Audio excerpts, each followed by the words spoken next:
Rádio Rio de Janeiro, a emissora da Fraternidade, passa a apresentar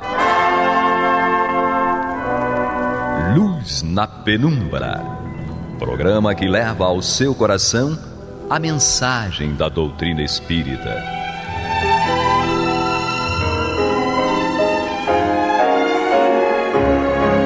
E com vocês, Eduardo Araújo, para o estudo de O Livro dos Médiuns, da obra codificada por Allan Kardec. Olá, prezados amigos da Rádio Rio de Janeiro, sejam todos muito bem-vindos. Está entrando no ar o programa Luz na Penumbra, com o estudo do Livro dos Médiuns de Allan Kardec, comigo, Eduardo Araújo, com ele, Paulo Renato. Nosso Senhor Jesus Cristo nos abençoe. Maria de Fátima Miranda. Que Jesus nos conduza. Que assim seja. Estamos aí no capítulo 5, que trata das manifestações físicas espontâneas.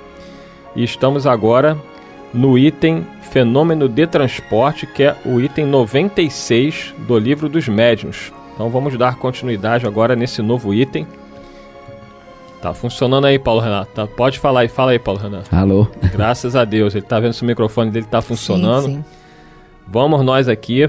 Allan Kardec diz o seguinte: este fenômeno não difere dos que acabamos de falar, a não ser pela intervenção benévola do espírito que o produz, pela natureza dos objetos, quase sempre graciosos, de que ele se serve, e pela maneira suave e delicada mesmo, porque são trazidos.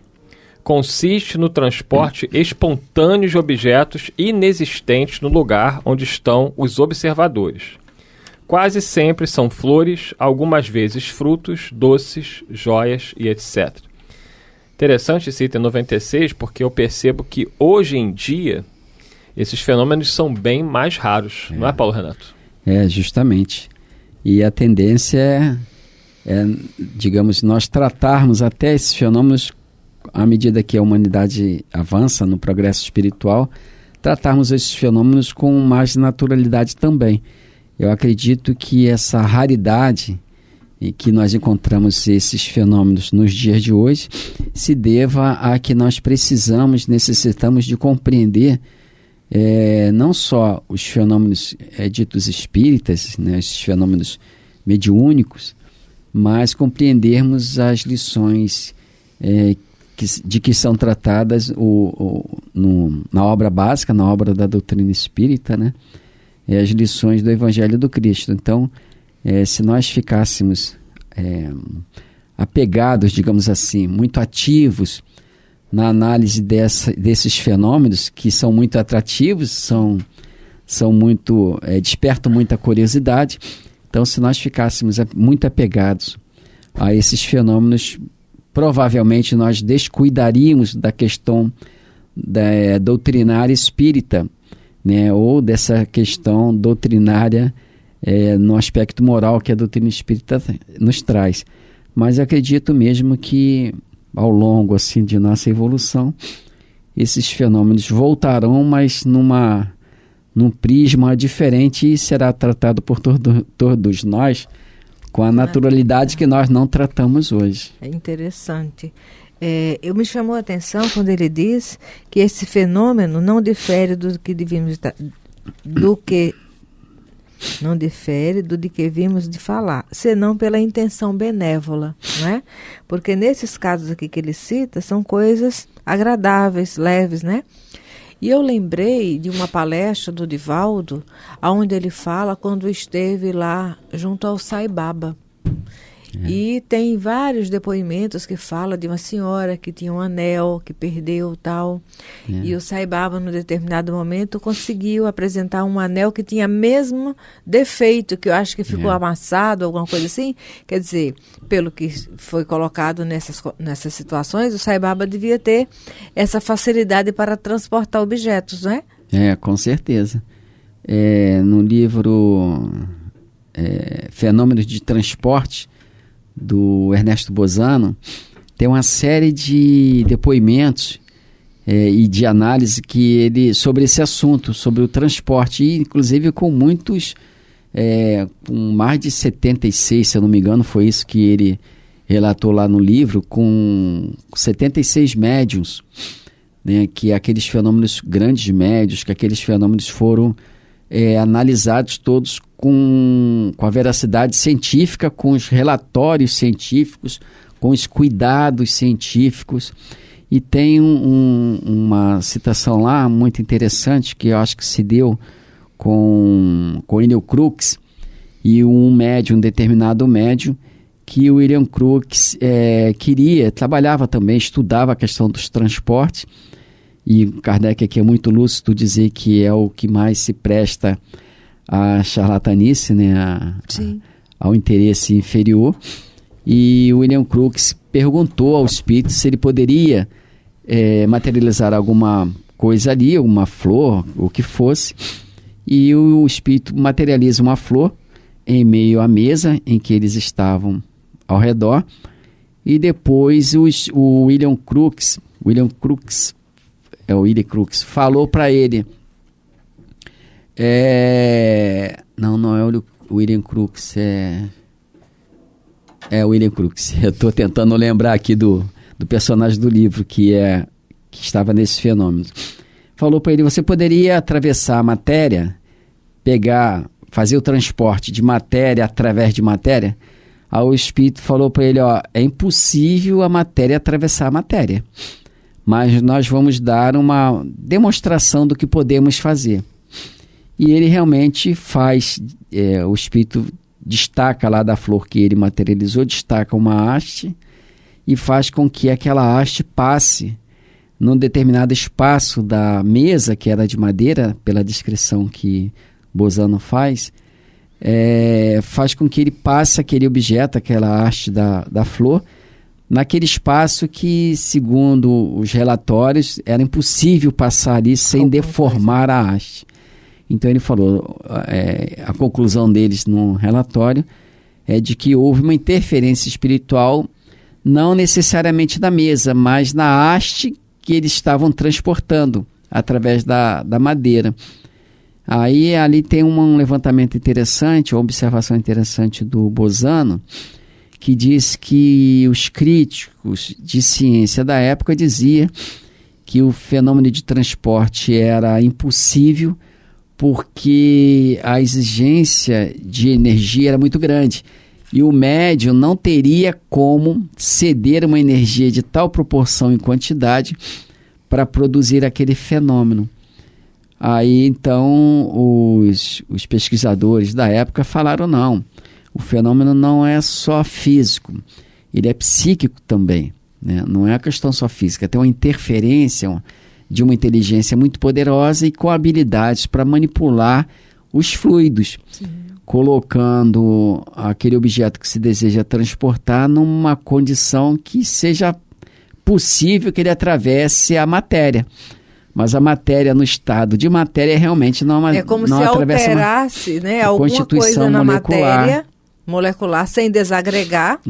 Que seria a perda do objeto, é o que Erasto fala. Erasto vem falando aqui adiante. Porque se espiritualizar o objeto, você não tem mais o objeto. Colocou ele no mundo espiritual. Né? Então, é como se nós perdêssemos o corpo. Não tem mais como voltar. Se tivéssemos... É como se desencarnasse o objeto.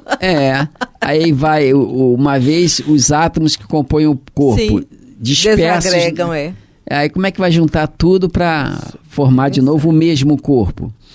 Então, o Erasto fala muito bem isso e é mal compreendido, muitas vezes, por alguns leitores espíritas, achando que Erasto se enganou nessa informação, uma vez que algumas experiências depois provaram que a matéria, entre aspas, poderia atravessar a matéria, e alguns fenômenos até relatados nos livros do André Luiz, Psicografia do Chico. Mas Erasto me parece muito coerente com a resposta e dizer que realmente a matéria, é impossível que a matéria atravesse a matéria no estado em que ela se encontra. Nós percebemos e sentimos com a tangibilidade dela, não é? Eu não posso pegar uma mesa do jeito que está e atravessar na parede. É interessante, porque nos fenômenos de materialização, não é? E Tem aquela situação onde que o médium está na cabine oferecendo o ectoplasma e ele torna-se invisível. Nesse nível de percepção nosso, não é? E até alguém coloca a mão na cadeira e toma um tapa. Quer dizer, o corpo não desagregou, mas ele se colocou num estado tal que fica invisível. Isso. De alguma forma, o corpo físico está ali. É isso aí. Embora não esteja visível. Sim. Essa que é a questão a considerar. A matéria não se desfez, a matéria não corpo desagregou. Não desagregou. Porque não teria como reagrupar. Isso. Né? Até onde se sabe, até os dias de hoje, não teria como se agrupar. A ciência espírita, ela avança no sentido de interpretar melhor os fenômenos. Né? Claro que muita coisa vai ser... É verdade. Novos postulados vão surgir, novas compreensões sobre verdades antigas vão surgir, mas isso, de qualquer maneira, também não altera a doutrina na sua base, que até hoje está inamovível. Até porque os espíritos dizem que para eles não é fácil nos explicar determinados fenômenos com a nossa linguagem. Porque às vezes nos faltam ainda também alguns conhecimentos para entender como o fenômeno se processa. Mas o Paulo Renato estava raciocinando aí que se você tem a desagregação da matéria, aí perde o objeto. Não tem mais a matéria. Então, o que dá a entender que eles têm recursos para fazer o transporte, atravessar o objeto material sem desagregar. Agora, como eles fazem isso exatamente? Só desencarnando. Alterando o estado da matéria. Não, e mesmo desencarnando, você vê que o André Luiz, desencarnado... Cientista, né? E cientista, ele olhava determinados fenômenos, como no livro Missionários da Luz, o Alexandre separando a cromatina e escolhendo o espermatozoide, ele ficou ali estupefato sem entender como é que aquilo podia se processar. Porque não basta estar desencarnado, você tem que ser um desencarnado que tenha conhecimento, um espírito que tenha conhecimento para entender o fenômeno. Daqueles processos, digamos, espirituais. No livro No País das Sombras, de D'Esperance, ela relata lá a vida dela, a vivência dela na mediunidade, e tem várias experiências lá com o espírito Yolanda, e certa feita ela pediu a Yolanda que ele materializasse naquele ambiente de pesquisas uma flor, né? E a Yolanda disse que ia ver como é que poderia ser feito, e na dada reunião, combinada adredemente, na hora da reunião em si, a flor aparece lá. Aí o pessoal questiona, porque a D'Esperance era consciente, né? Ela tinha pedido aos benfeitores que a deixasse consciente nos fenômenos. Então eles perguntam ao espírito, né, como é que você fez para atravessar essa flor imensa, grande, aqui na sala que estava fechada? Porque quando antes de começar a reunião, eles já estavam lá na sala e trancaram a porta. Para tempo depois, 1 hora depois talvez, começar a reunião propriamente dita. A Yolanda falou assim, eu a trouxe no dia de ontem. Ela já estava aqui desde ontem. Eu só a fiz aparecer agora. Quer dizer, ela não atravessou... Estava invisível. Ela não atravessou aquela planta que ela tirou de um outro país pela parede. Talvez porque ela não soubesse como fazê-lo. Mas um outro espírito mais sábio, com maior poder mental e técnico, provavelmente poderia fazê-lo como a gente vê. Porque, olha, aqui, tornar essa flor invisível num ambiente de um dia para o outro já não é algo do nosso nível de compreensão. E ela tinha dificuldade. Não é? Tanto é que depois ela fica com dificuldade de devolver a planta. A Yolanda falou, você tem que devolver... a D'Esperance falou, você vai ter que devolver a planta, ela vou ter que devolver, mas ainda não sei como. Ela ficou lá um tempinho, uns dias. É um laboratório mesmo, viu? Ela ficou uns dias para poder saber como é que devolveria, até que um dia a planta sumiu. Pronto, achou o caminho. Agora, nós entendemos porque é que Jesus, quando vai anunciar a chegada do Consolador, ele diz que ele vier ao Consolador a fim de que fique eternamente convosco. Porque é justamente essa doutrina com aspecto científico que vai poder nos explicar tudo o que vem daqui por diante. Justamente. Às vezes a pessoa precipitadamente fala, a doutrina espírita está ultrapassada. Está ultrapassada porque surgiu isso, aquilo, outro, mas a doutrina espírita não são os fenômenos em si. É a sua base. A base de sustento da doutrina espírita, continua inatacável, continua, digamos, incorrigível. Outros conhecimentos, outras maneiras de ver aquilo que é apresentado, digamos, no fenômeno é que vão ser considerados, mas a base da doutrina não é o fenômeno. A base é a crença em Deus, pluralidade dos mundos habitados, a justiça de Deus, né, a pluralidade das existências. E essa base ninguém muda, ninguém mudou. Você vê que é interessante, né? Eu estou aqui pesquisando, e no capítulo 28, Efeitos Físicos, no livro Nos Domínios da Mediunidade, ele chega a fazer a seguinte pergunta: e se fosse o médium o objeto do transporte? Transpassaria a barreira nas mesmas circunstâncias? É o que a gente está discutindo. Que aí é mais complexo ainda. Você está transportando um ser humano. Não é mais um objeto inanimado. É uma pedra, enfim. Aí eles respondem: perfeitamente, desde que esteja mantido sob o nosso controle, intimamente associado às nossas forças, porque dispomos entre nós de técnicos bastante competentes para desmaterializar os elementos físicos e reconstituí-los de imediato, cônscios da responsabilidade que assumem. Entender isso aqui na sua essência é muito complexo. Por quê? Como eles fazem para desmaterializar os elementos físicos e reconstituí-los? Porque a gente está falando de um corpo físico. A própria expressão dá uma indução errada. Exatamente. Quando fala desmaterializar. Porque assim, eles estão tentando usar a palavra que é possível. Tornar invisível, era por diferente. Isso que Kardec usa aparecer. Isso. Né? É mais justo. Na verdade, os próprios benfeitores espirituais dizem para nós que nós aparecemos aqui. Nós usamos a expressão reencarnar para entendimento nosso, facilitar o nosso entendimento.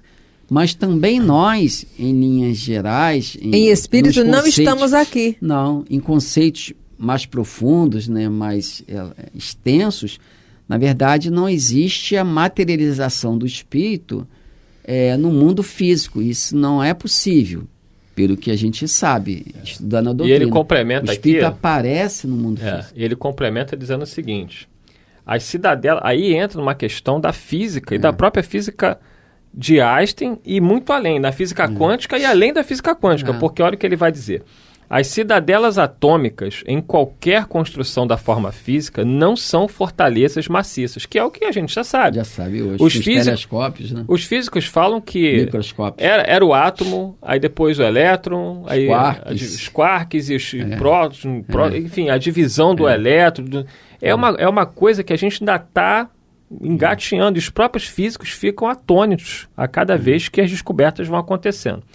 Então o espaço vazio ele é muito maior do que a gente imaginava como o átomo, como uma coisa ali que preenchesse o espaço, sólida.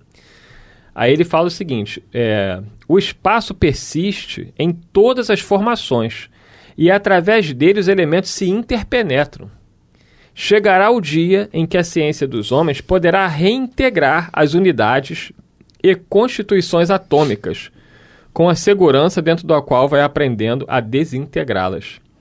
Então, assim, é o que nós estamos falando e que os próprios espíritos falavam a Kardec, que eles usam determinadas palavras e frases na falta de outras. E isso, às vezes, eles entendem que geram confusão porque uma palavra ela serve para vários significados. O que nós sabemos é que você não pode desagregar, né? Se eles vão transportar um médium de um ambiente para o outro, que eles podem fazer isso é fato. Mas eles não estão desagregando a matéria, senão o médium morre. Agora, como que eles processam isso? Aí não vai ser o Eduardo que vai explicar. Nesse livro, Fenômeno de Transporte, tem uma experiência lá, do Ernesto Bozano, né? O autor. Tem uma experiência que eles, desse campo aí do fenômeno de transporte, que eles pediram aos espíritos para transportar qualquer coisa para dentro daquele ambiente que estava rigorosamente controlado. E eles acharam interessante, não souberam explicar como, embora fossem cientistas, pesquisadores e tal, que os espíritos transportaram um determinado animal morto, né, dentro de uma caixa, mas dentro dela tinha álcool. Né? O animal estava ali dentro do álcool. Aí eles pensaram, tudo bem, transportar algo que seja sólido, mas ali houve uma complexidade maior. Transportou líquido com uma coisa sólida. E uma coisa tão eterizante, né? Quanto álcool, que evapora rápido. Quer dizer, eles não souberam explicar como, mas está lá registrado em relatórios. Até esse livro, até o Ernesto Bozano diz que são monografias. Ele coloca o livro na situação de monografias. Então a gente observa que é possível, mas como se dá, a gente não sabe. Nós vemos nas obras do André Luiz aqueles fenômenos de transporte, né? Não só de penetração, digamos assim, de um objeto sólido para outro objeto sólido no mundo espiritual, mas o transporte mesmo de pessoas, né? Vemos que quando eles têm que transportar determinadas pessoas, algumas pessoas eles transportam com muita facilidade, uma pessoa só transporta ela. Em outras situações, quando há uma densidade mais acentuada do pensamento da pessoa que deva ser transportada, eles pedem ajuda de 2, 3 cooperadores, assistentes. Quer dizer, mostrando muito bem aquilo que Kardec levantou nas pesquisas dele aqui e os outros pesquisadores pós-Kardec, que a questão do transporte envolve não só uma técnica desconhecida por nós, mas não só a técnica, a qualidade da energia que vai ser manipulada, mas a sua quantidade. Uhum. Tem que se ter uma quantidade adequada de energia que movimente ou que faça o transporte, na expressão aqui, que faça o transporte daquilo que se queira fazer. É relativamente mais fácil, teoricamente falando, transportar um objeto de 1 quilo do que transportar 1 tonelada. Então, a massa é maior, o peso é maior e, naturalmente, maior deve ser a quantidade de energia manipulada para aquele fenômeno. Vocês estavam falando aí, acho que é o Erasto, né, que tem essa polêmica que ele fala que não pode atravessar nisso. E ele está correto. Né? Da forma como a gente entende. A matéria, no nível que está, não dá. Mas eles alteram o estado da matéria isso sem tá desagregar. Em qual item? Aqui tá mesmo. No item... 9.8, talvez. 9.8. 9.8, né? Vamos muita gente lá, diz que o Erasto se enganou porque estava no início lá do livro, tal, das pesquisas de Kardec, mas o próprio Kardec diz aqui, coloca em Erasto muita sabedoria. Kardec, Kardec em algum momento tenha se enganado com alguma coisa e os espíritos tenham chamado ele, é uma coisa, Erasto é diferente. Ele fala aqui no item 98, que nós vamos ler adiante. Na seguinte dissertação, feita por um espírito cujas comunicações todas traz o cunho incontestável de profundeza e lógica. Então, esse é o Erasto. E às vezes a pessoa, vendo a obra do André Luiz, vendo outros pesquisadores lendo, fala, Erasto na época não pôde falar, se enganou, mas no meu parecer Erasto estava, não tenho condições de julgar Erasto, né? Mas no meu parecer estava absolutamente correto, porque a expressão é desmaterializar. Você não pode desmaterializar um objeto que seria desagregando, porque desmaterializar nesse nível é desmanchar o objeto. Tirar os elementos que unem os átomos. Que agregam. Né? Quer dizer, uma vez tirado aquele elemento de agregação, aquele campo magnético que agrega o átomo, o objeto perde a forma e perde a existência como nós conhecemos. Isso quer dizer que os espíritos fazem, mas de uma outra maneira que não desagrega a matéria. Desagregar a matéria. Ele não desmaterializa. Porque desmaterializar é colocar o objeto no mundo espiritual. Apesar de eles terem usado esse termo no livro Nos Domínios da Mediunidade, mas com outro sentido. Com outro sentido. Que é o que os espíritos falam, que às vezes faltam palavras para designar o que eles querem expressar. Na questão da materialização de espíritos. Na questão da materialização, o espírito está ali, você pode tocar, sentir e tal, mas ele não está materializado no sentido de matéria que nós entendemos. Não se preocupem, você que está aí quase surtando, né, sem entender nada, nós vamos voltar, até porque a gente vai ler isso de novo, Vamos voltar a esse assunto. É um assunto completo, como o Paulo Renato falou, isso aqui é um estudo. Não, a doutrina, ela é rica por isso, mas o que importa é a parte moral, é o entendimento. A gente não tem que ficar preso a esses termos, a essas palavras, questões muito científicas que nós ainda não temos o conhecimento pleno. Os espíritos tentam nos dar uma ideia do fenômeno, mas até para eles é difícil explicar.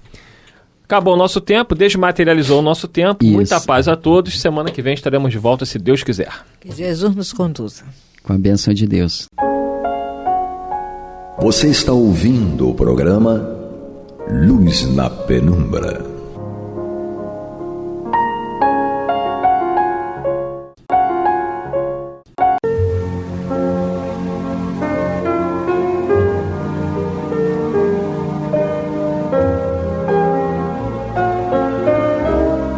A Rádio Rio de Janeiro está levando ao seu lar e ao seu coração a mensagem consoladora da doutrina espírita, através do programa Luz na Penumbra. E agora com vocês, Amaury Santos e Astênio Oliveira, para comentar os textos da Revista Espírita de Allan Kardec no período de 1858 a 1868. Olá, amigos, olá, irmãos. Estamos novamente aqui para estudarmos a Revista Espírita de 1858 a 1868. Eu, Amaury Santos. E Astênio Evangelista de Oliveira. Muito bem. Lembrando a vocês que participem do Clube da Fraternidade, se associando, dando qualquer valor, porque a rádio ela vive de auxílio, né? de doações. Então vamos fazer isso. Coloque um amigo, um irmão, basta ligar para o número 3386-1422. 3386-1422. Astênio, sim. Onde paramos? Onde paramos? Ainda estamos na Revista Espírita de julho de 1858. Então sempre a gente lembra que até chegar em 1868 a gente já reencarnou. Sem dúvida. E o mais incrível é Kardec ter escrito isso tudo, não durante uma vida, mas durante poucos anos, né? Exatamente. Bom, mas na Revista Espírita de julho de 1858, no nosso último programa, nós estávamos estudando uma conversa entre um falso padre Ambrósio e um falso Clemente XIV, que era o Papa Clemente XIV, né? Então, lá num grupo espírita de Nova Orleans, manifestou-se um espírito afirmando-se ser padre Ambrósio e um outro espírito afirmando-se ser o Papa Clemente XIV. E um conversava com o outro, né? Mas ambos eram falsos, né? Só que esse grupo espírita lá de Nova Orleans publicou essa comunicação deles, né? Totalmente grosseira, grotesca, né? Que qualquer pessoa relativamente sensata verificaria que aquilo não poderia ser o padre Ambrósio e o Clemente, né? Até pela linguagem, né? Principalmente pela linguagem. E aí está então aqui na Revista Espírita com o título de Espíritos Impostores, na revista de julho de 1858. Então, aonde nós paramos, o Kardec, ele estava, esse espírito, esse falso padre Ambrósio foi evocado, né, na Sociedade Parisiense de Estudos Espíritas, e Kardec estava fazendo uma série de perguntas a ele. A última pergunta que nós vimos no programa passado foi Kardec dizendo o seguinte: considerando-se que essa doutrina deve ser ali ensinada mais tarde, só que nesse momento aqui, na verdade, nesse momento da última pergunta, já não estava mais falando com o falso padre Ambrósio, sim com o verdadeiro padre Ambrósio, tá? Que ele foi evocado. Né?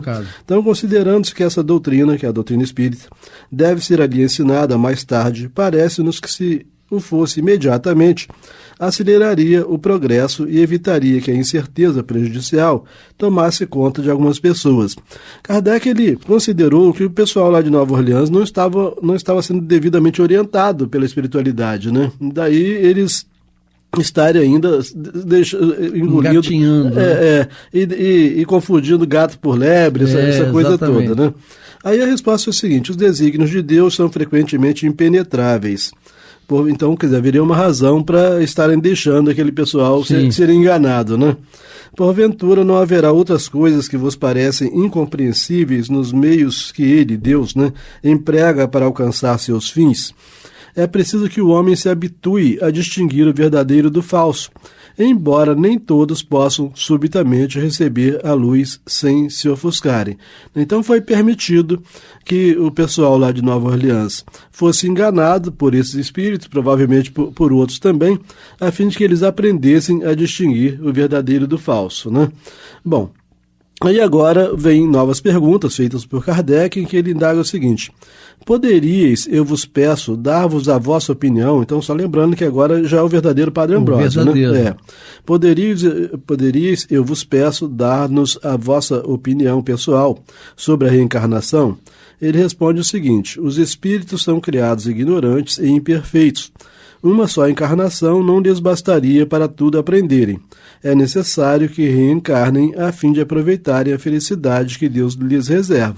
Então a gente observa que o padre desencarnado estava compreendendo perfeitamente como é que se dá o progresso dos espíritos, aperfeiçoamento e tal, né? Pena que quando está encarnado insiste em não admitir. Exatamente, né? Ao esquecimento, né?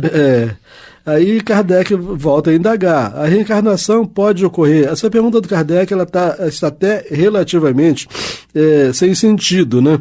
Porque ele pergunta ao padre: a reencarnação pode ocorrer na Terra ou somente em outros globos? Né? Obviamente que nós estamos aqui em julho de 1858, a doutrina espírita estava com um pouco mais de um ano de nascimento, né? E aí Kardec indaga: a reencarnação pode ocorrer na Terra, como se fosse uma exceção a reencarnação na Terra, né? Então a reencarnação pode ocorrer na Terra ou somente em outros globos? Aí ele responde o seguinte: a reencarnação se dá conforme o progresso do espírito, em mundos mais ou menos perfeitos. Então a gente vê pela visão do Padre Ambrósio, do verdadeiro Padre Ambrósio, que não existe uma obrigatoriedade de você reencarnar na própria Terra. Sim. Né? A reencarnação se dá conforme o progresso do espírito em mundos mais ou menos perfeitos. Né? Porque essa profunda ligação, né, que a gente valoriza tanto, de família, etc., né, a gente tem uma outra visão normalmente disso após a desencarnação. Nós já tivemos milhares de famílias, né? Milhares de mães, milhares de pais. Né? Então, e eles continuam como espíritos, né?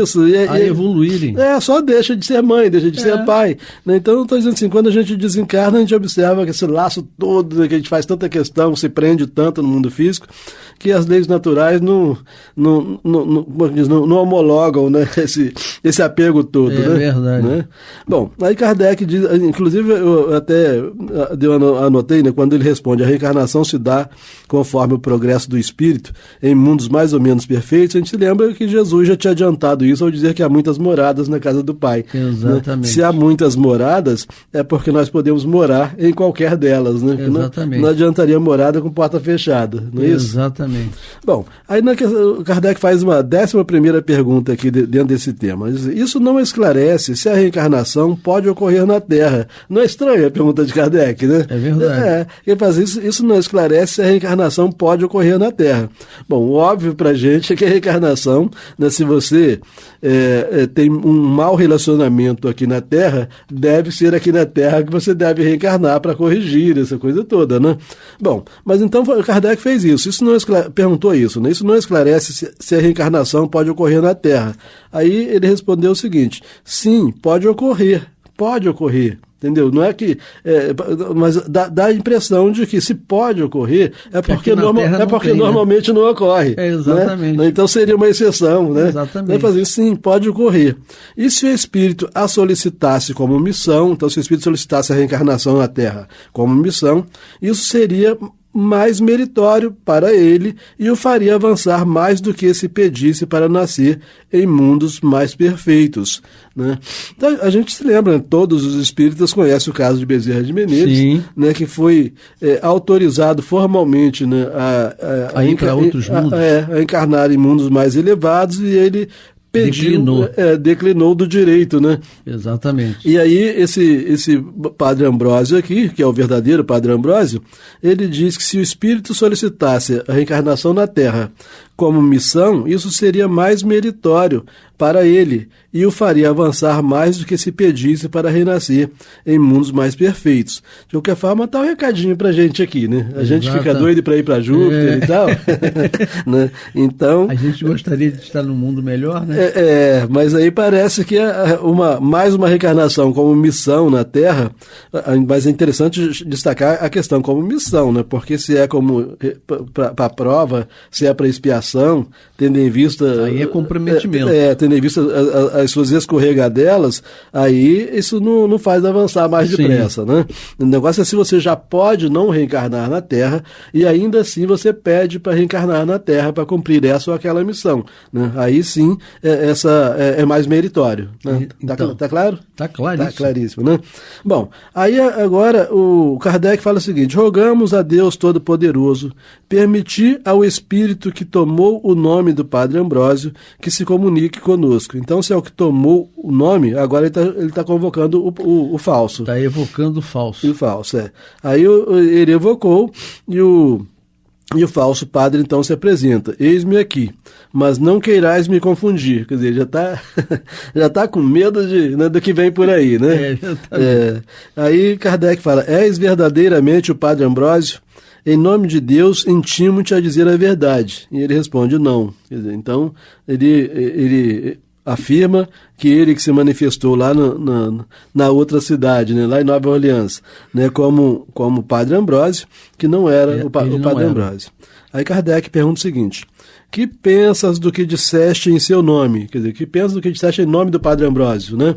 Ele responde: penso como pensavam os que me ouviam. Ou seja, só me deram atenção porque quiseram, né? Exatamente. Eu me aproveitei da tolice deles, não mais ou menos? Tirei proveito da tolice deles, né? Então penso como pensavam os que me ouviam. Aí Kardec indaga: por que te serviste de um nome respeitável para dizer semelhantes tolices? Porque, segundo Kardec, o Padre Ambrósio foi um excelente homem, né? Sabe, um cristão de verdade. Exatamente. Então, por que esse espírito teve coragem de se passar por ele, né? Chamar atenção... E porque as pessoas eram tolas. Vamos ver o que ele fala, mas é por aí, né? Ele fala assim: aos nossos olhos, quando ele fala aos nossos olhos, aos olhos dos espíritos, de maneira geral. Ele fala assim: aos nossos olhos, os nomes nada valem. As obras são tudo. Quer dizer, ele não era ignorante, não, né? Ele não era ignorante, não. Ele poderia até ser meio mal mesmo, ele não era ignorante, não. E fala assim: aos nossos olhos, os nomes nada valem. As obras são tudo. Como podiam ver o que eu era pelo que dizia? Não liguei maior importância ao empréstimo desse nome. Entendeu? É como se dissesse assim: eu vou falar besteiras. Se eles acreditarem que eu sou o padre, é porque eles merecem ser enganados. Exatamente. Né? Então, está aqui o próprio espírito impostor, dizendo assim: eu só sou impostor porque eles são tontos. Né? Senão não me dariam ouvido. Não só deram ouvido, como publicaram a conversa. Era um embusteiro, né? Como a classificação que Kardec dá, né? Isso, né? E era um embusteiro conversando com outro embusteiro. Exatamente. Que era o falso Clemente XIV. Bom, aí Kardec indaga assim: por que não sustentas a tua impostura em nossa presença? Né? Porque ele poderia estar ali ainda, né, tentando se passar pelo Padre Ambrósio, né? Ele falou assim: porque minha linguagem é uma pedra de toque com a qual não vos podeis enganar. Quer dizer, ele era totalmente lúcido, né? Ele sabia assim: não adianta eu fingir para vocês que eu sou o verdadeiro Padre Ambrósio, porque uma vez... Vocês vão descobrir. Porque uma vez que eu não sou, eu não tenho o conteúdo dele. Então eu vou falar com vocês com o meu conteúdo e vocês vão descobrir que eu sou produto estragado, né? Mal faturado. Bom, então aí Kardec coloca uma observação aqui, dizendo o seguinte: disseram-nos muitas vezes que a impostura de certos espíritos é uma prova à nossa capacidade de julgar. né? Isso é interessante, né? Por que Deus permite? É uma prova da nossa capacidade de julgar. Porque se só espíritos sensatos se dirigissem a nós, nós não seríamos testados na nossa capacidade de julgar. Inclusive na leitura dos livros, porque os impostores escrevem livros aí. Exatamente. Né? E livros que vendem bastante. E né? impostores do lado de lá e os daqui. Isso, um precisa do outro. Exatamente. Né? Então, existem livros aí claramente frutos dessa impostura e que vendem muitos livros nas casas espíritas. Né? Mas basta você ler com atenção para você ver que aquilo é fraude. Exatamente. Né? Entendeu? Então, Kardec fala assim, disseram-nos muitas vezes que a impostura de certos espíritos é uma prova à nossa capacidade de julgar. É uma espécie de tentação permitida por Deus, a fim de que, como disse o padre Ambrósio, o homem possa habituar-se a distinguir o verdadeiro do falso. Então aqui o Kardec está se referindo ao verdadeiro padre Ambrósio, né? Que Deus permite para que o homem possa habituar-se... Diferenciar do outro. A distinguir o verdadeiro do falso, né? Beleza, mas aí a gente gosta de chamar a atenção, presta atenção nos livros que lê, né? Sabe?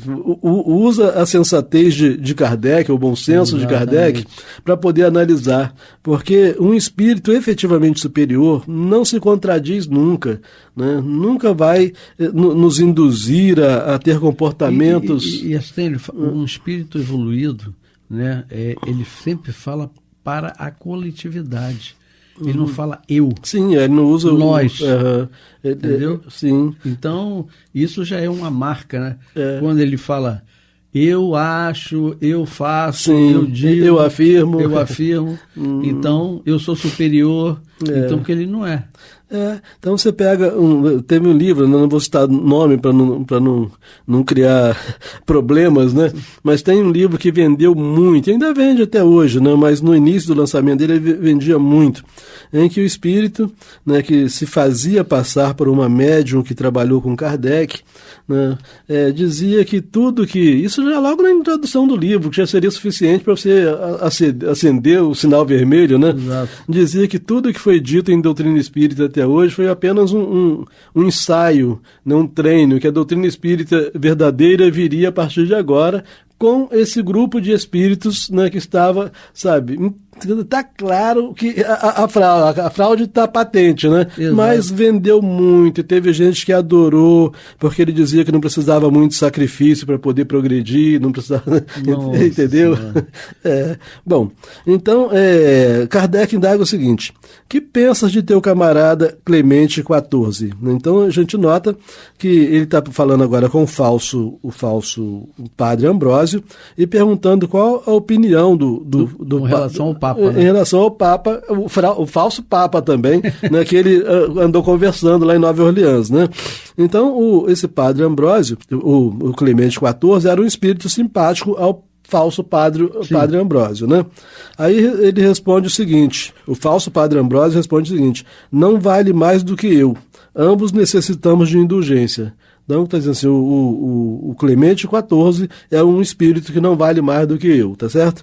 Bom, aí Kardec indaga, em nome de Deus todo... não é da indaga, agora Kardec faz a evocação do Clemente XIV, do falso Clemente XIV, tá? Assim, só trazendo gente. Né? Isso, vamos trazer essa galera para cá para... Para esclarecer.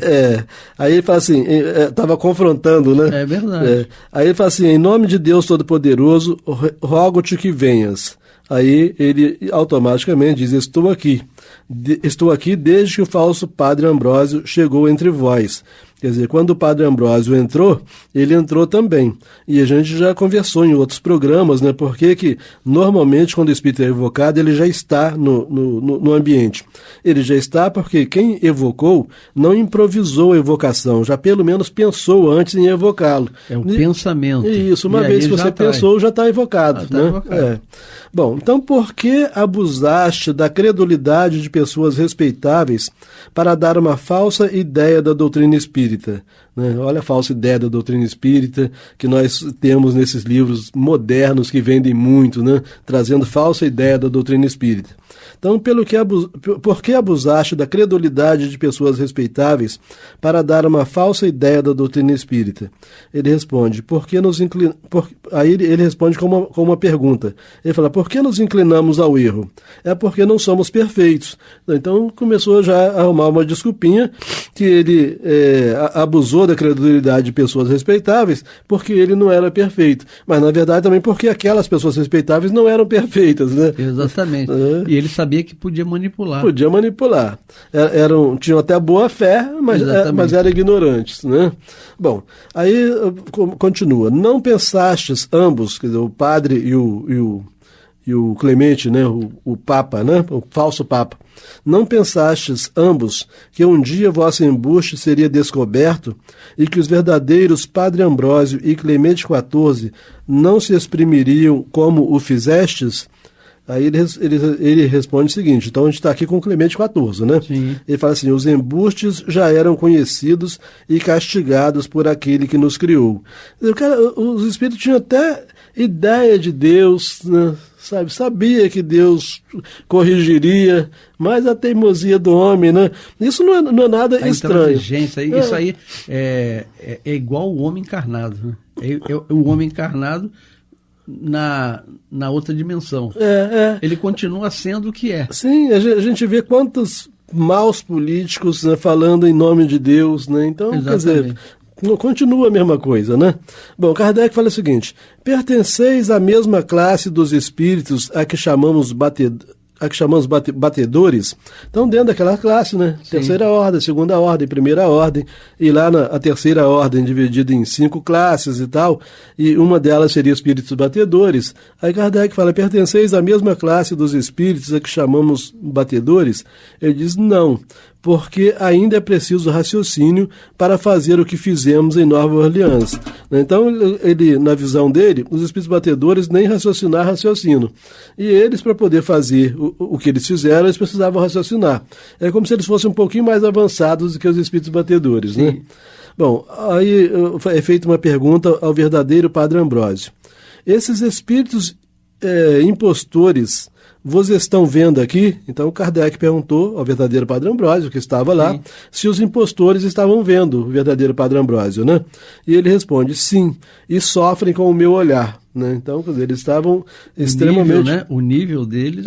então eles estavam totalmente sem graça na presença do Padre Ambrósio. Como se eu dissesse, que papelão, hein? Bonito, hein? O nosso tempo está acabando, mas a gente dá para concluir essa conversa aqui, tá? Então, Kardec indaga o seguinte, indaga ao verdadeiro Padre Ambrósio, tá?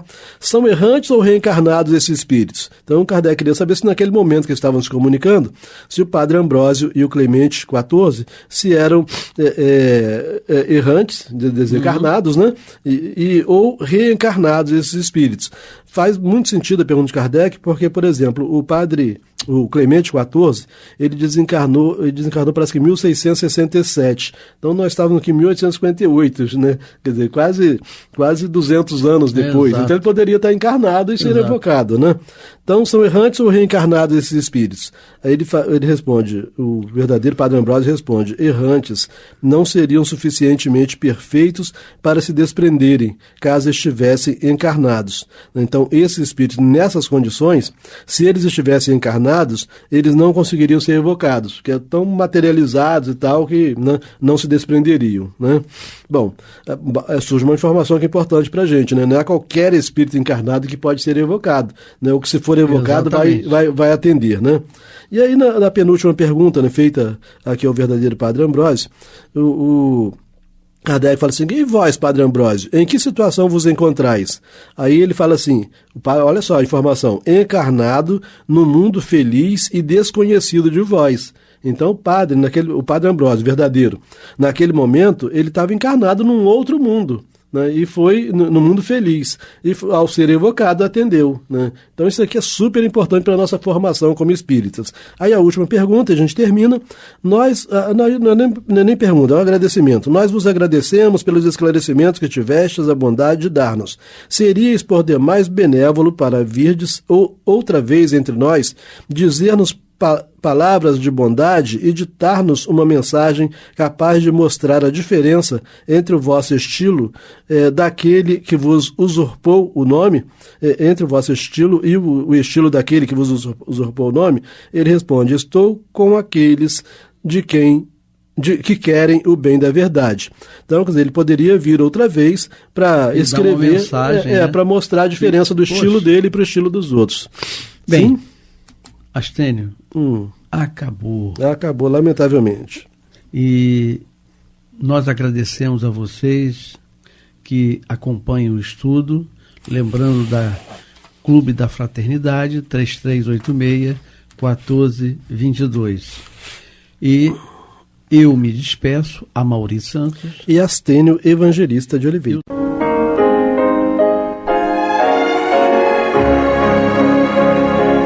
E vamos ouvir agora a prece de encerramento de nosso programa, na voz de Geraldo de Aquino.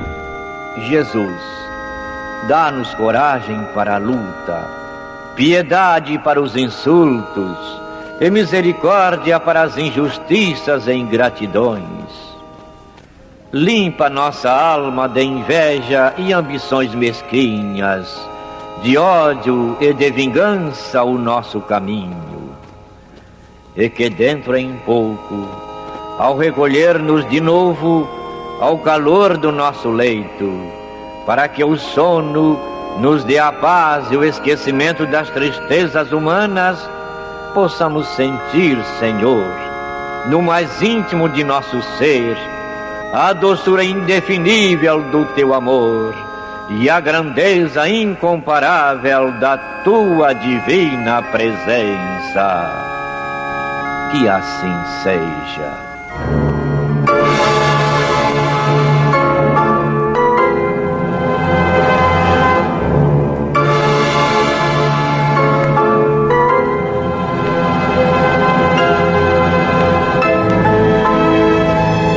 Acabamos de apresentar o programa Luz na Penumbra,